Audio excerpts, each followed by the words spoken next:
नमो तस्य भगवतो अरहतो सम्मा संबुद्धस्य। पतितों व अपराधियों की धम्म दीक्षा। जब खुंखार अपराधी भी धम्म की राह में चल पड़े। एक घुमक्कड़ कर्मकांडी की धम्म दीक्षा। बहुत पुरानी बात है। उस समय राजगृह में एक अत्यंत असंयत आदमी रहता था, जो ना तो अपने माता पिता का ही आदर करता था और ना ही दूसरे बड़े बूढ़ों का। जब भी उससे कोई पाप कर्म हो जाता तो वह सूर्य, चंद्रमा तथा अग्नि देवता की ही पूजा किया करता था, ताकि उसे पुण्य लाभ हो सके और वह अपने में मस्त रहे। 3 वर्ष तक लगातार पूजा में इतना शारीरिक कष्ट उठाने पर भी उसे किसी प्रकार की शांति नहीं मिली। अंत में उसने सावथी पहुंचकर तथागत से जानकारी प्राप्त करने का निश्चय किया। वह वहां पहुंचा और तथागत के तेजपूर्ण व्यक्तित्व के दर्शन किए तो वह उनके चरणों पर गिर पड़ा और अपनी असीम प्रसन्नता प्रकट की।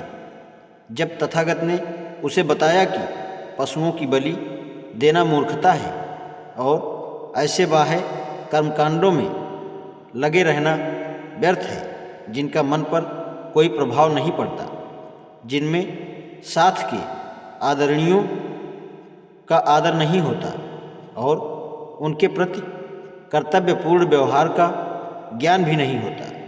अंत में उन्होंने कुछ गाथाएं कही। उस समय उनके तेज से देदीप्यमान होकर वह सारा स्थान और आसपास का नगर प्रकाशित हो गया।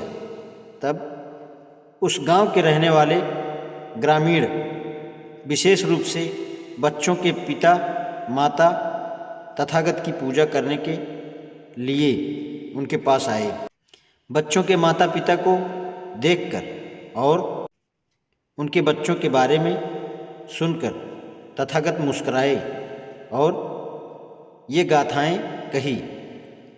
श्रेष्ठ आदमी तृष्णा से सर्वथा मुक्त होता है।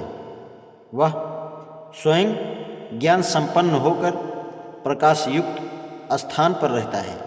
यदि संयोगवश उसे दुख प्राप्त हो जाए, विपदा में पड़ जाए, तो भी वह घबराता नहीं है, विचलित नहीं होता है।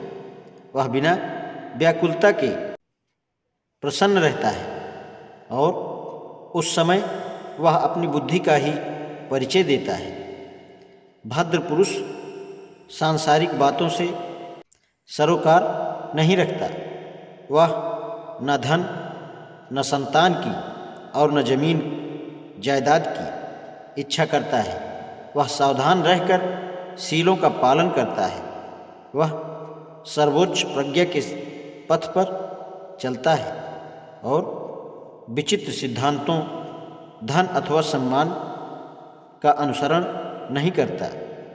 श्रेष्ठ व्यक्ति अनित्यता के रूप को भली प्रकार समझकर और यह जानकर कि यह संसार बालू में लगे वृक्ष के समान है, अपने असंतुलित व अस्थिर चित्त वाले मित्र में परिवर्तन लाकर उसे अपवित्र आचरण से वापस लाकर पवित्र आचरण में स्थापित करने का पूरा प्रयास करता है। आज इतना ही। नमो बुद्धाय।